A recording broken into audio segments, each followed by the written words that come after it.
ஒரு சின்ன கிராமம். காலை வெயில் இன்னும் முழுசா எழுந்திருக்கல. மெல்லிய சூரிய ஒளி. லக்ஷ்மி ஒரு சாந்தமான அன்பான பெண். அவளோட அம்மா மல்லிகா லக்ஷ்மியிடம் போய், லக்ஷ்மி, நான் மார்க்கெட்டுக்கு போய் காய்கறி வாங்கிட்டு வரேன், நீ வீட்ல பத்திரமா இரு.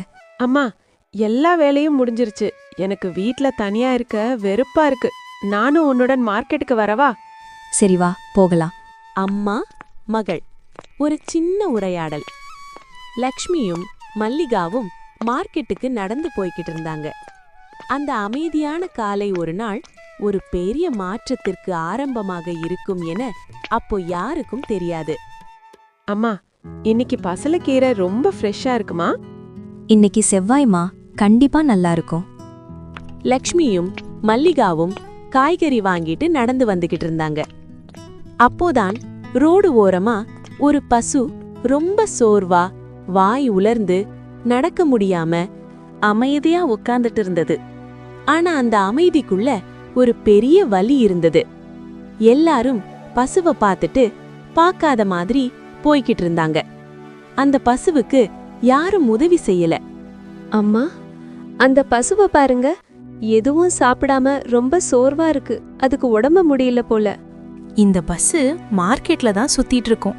நமக்கு தாமதமாகுது லக்ஷ்மி, வா போலாம். லக்ஷ்மி ஒரு நிமிஷம் அந்த பசுவோட கண்களை பார்த்தாள்.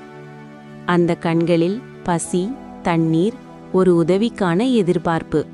அம்மா, அந்த ஜீவன் இந்த வெயில்ல தண்ணி இல்லாம ரொம்ப சோர்வா இருக்கு. பசுவால நடக்க முடியல போல.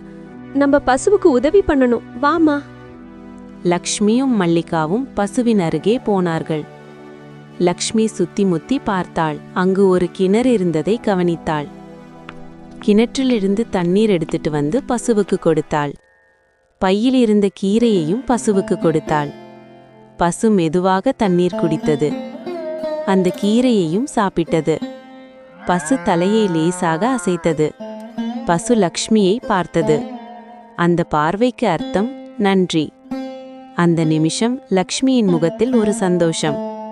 அந்த நொடி லக்ஷ்மி பண்ண உதவி ஒரு நாள் எப்படி திரும்பி வரும் என்று அப்போ யாருக்கும் தெரியாது. ஒரு சில மாதங்கள் கழித்து லக்ஷ்மிக்கு ஒரு நல்ல வரன் வந்தது. இந்த ஊர்ல எல்லாரும் மரியாதையோட நடத்தும் ஒரு பெரிய பண்ணையார் குடும்பம் இருந்துச்சு. அந்த குடும்பத்தோட தலைவனா இருந்தவன் தான் வேலு. வேலு நல்ல வசதியான குடும்பம். கல்யாணம் சந்தோஷமாக நடந்தது. ஆரம்பத்தில் வாழ்க்கை நன்றாகத்தான் இருந்தது. ஆண்டுகள் சென்றது. வீட்டுக்குள்ள ஒரு சின்ன சிரிப்பு கூட கேட்காத நாட்கள். குழந்தை இல்லை. காலை சாப்பாடு, மௌனம். லக்ஷ்மி தலை குனிஞ்சு நிற்கிறாள். என்ன லக்ஷ்மி, இன்னும் நல்ல செய்தி இல்லையா? நாங்க கல்யாணம் பண்ணி 1 வருஷத்துல 2 குழந்தைக்கு அம்மா ஆனவங்க. இப்போ உனக்கு கல்யாணமாகி 3 வருஷம் ஆயிடுச்சு. இன்னும் உனக்கு குழந்தை இல்ல. அடுத்த வீட்டு சீதா பாரு, 2 பசங்க. உன் வயசு பொண்ணுங்கெல்லாம் அம்மா ஆயிட்டாங்க. நீ மட்டும்தான் ஒண்ணுமில்லாம இருக்க. அந்த வார்த்தைகள் கத்தி மாதிரி பாய்ந்தது. லக்ஷ்மி கிச்சன்ல தனியா அழுறா. கண்ணீர் சமையல் பாத்திரத்துல விழுது. வேலு லேட்டா வீட்டுக்கு வர்றான். முகத்துல எரிச்சல். என்னங்க, சாப்பாடு எடுத்து வைக்கவா? எனக்கு ஒண்ணு வேணாம் போ. நைட்ல சாப்பிடாம படுக்காதீங்க, உடம்புக்கு நல்லதில்ல. தூக்கமும் வராது. நான் நல்லா தூங்கி பல நாள் ஆச்சு. நமக்கு கல்யாணம் ஆகி 3 வருஷம் ஆகுது. இது வரைக்கும் குழந்தை இல்ல. என்னை பார்க்குற எல்லாரும் உனக்கு இன்னுமா குழந்தை இல்லைன்னு கேக்குறாங்க. கேலியா பேசுறாங்க. இந்த குடும்பத்துக்கு வாரிசே இல்லாம போயிடும் போல இருக்கு. எனக்கு மட்டும் ஆசை இல்லையா? நானும் ஒரு தாயா ஆகணும்னு தான் ஆசை. நான் கடவுள்கிட்ட ஒவ்வொரு நாளும் கேட்டுட்டு தான் இருக்கேன், எனக்கு ஒரு குழந்தைய கொடுன்னு. இந்த வீட்டுக்கு எனக்கு வாரிசு வேணும். உன்கிட்ட அது இல்ல. நீ உங்க அம்மா வீட்டுக்கு போயிடு. நான் இன்னொரு கல்யாணம் பண்ணிக்கிறேன்.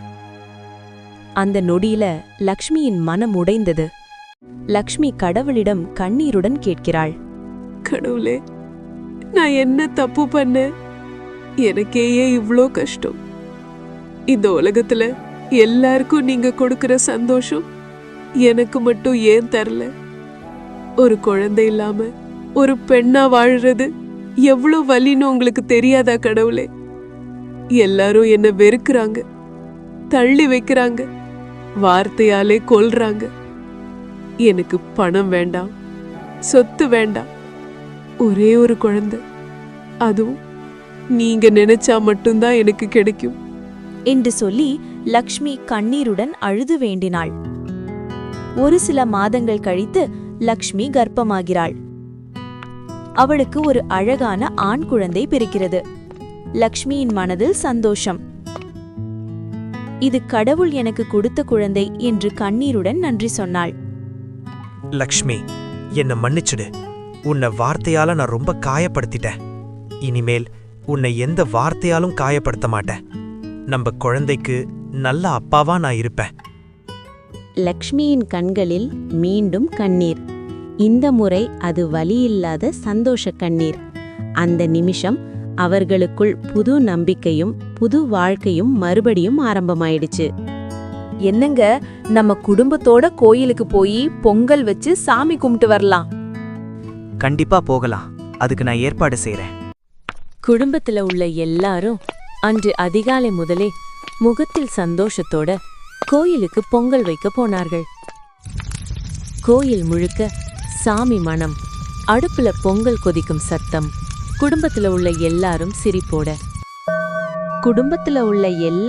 சிரிப்போட சந்தோஷத்தோட பொங்கலை சாமிக்கு சமர்ப்பிச்சுட்டு திருவிழா மாதிரி கொண்டாடிட்டு இருந்தாங்க. குழந்தை கழுத்தில் ஒரு சின்ன தங்க சங்கிலி. அது தூரத்தில் இருந்த ஒரு திருடன் கவனிச்சான். அவன் கண்களில் ஆசை. யாரும் கவனிக்காத நேரமா பார்த்து கூட்டத்துக்குள் மெதுவாக நுழைந்து குழந்தைய தூக்கிட்டு ஓடிட்டான். லக்ஷ்மி குழந்தைய காணோன்னு கண்ணீருடன் அழுதா. எல்லாரும் குழந்தைய தேட ஆரம்பிச்சாங்க. அப்போ அந்த இடத்துல இருந்த பசு அந்த திருடன் முன்னாடி போய் நின்றது. பசு தன் தலையை வேகமாக கோவத்துடன் அசைத்தது. திருடன் பயத்தில் கை கால் நடுக்கத்துடன் குழந்தையை கீழே வைத்தான். இதை பார்த்த லக்ஷ்மி ஓடி வந்து குழந்தையை தூக்கி கட்டிப்பிடித்து அழுதாள். பசுவை நிமிர்ந்து பார்த்தாள். அந்த பசு மெல்ல கத்தினது. பசுவுக்கு கண்ணீருடன் நன்றி சொன்னாள். அந்த சமயத்தில் அங்கிருந்த எல்லாரும் அந்த பசுவை கடவுளாக பார்த்தார்கள். நம்ம மனசு பண்ண உதவி ஒரு நாள் நம்ம உயிரையே காப்பாத்தோம். இந்த உலகத்துல நம்ம மனசு பண்ற ஒரு சின்ன உதவி எப்போ எப்படி எந்த ரூபத்துல நமக்கு திரும்பி வரும்னு யாருக்குமே தெரியாது. ஆனா கருணையோட பண்ண உதவி ஒரு நாள் உயிரையே காப்பாத்தும். இந்த வீடியோ உங்களுக்கு பிடிச்சிருந்தா லைக் பண்ணுங்க, உங்க ஃப்ரெண்ட்ஸ் கிட்ட ஷேர் பண்ணுங்க. இன்னும் சூப்பரான கார்ட்டூன்ஸ் பார்க்க சப்ஸ்கிரைப் பண்ண மறக்காதீங்க. நாம் அடுத்த எபிசோட்ல சந்திப்போம். பாய்.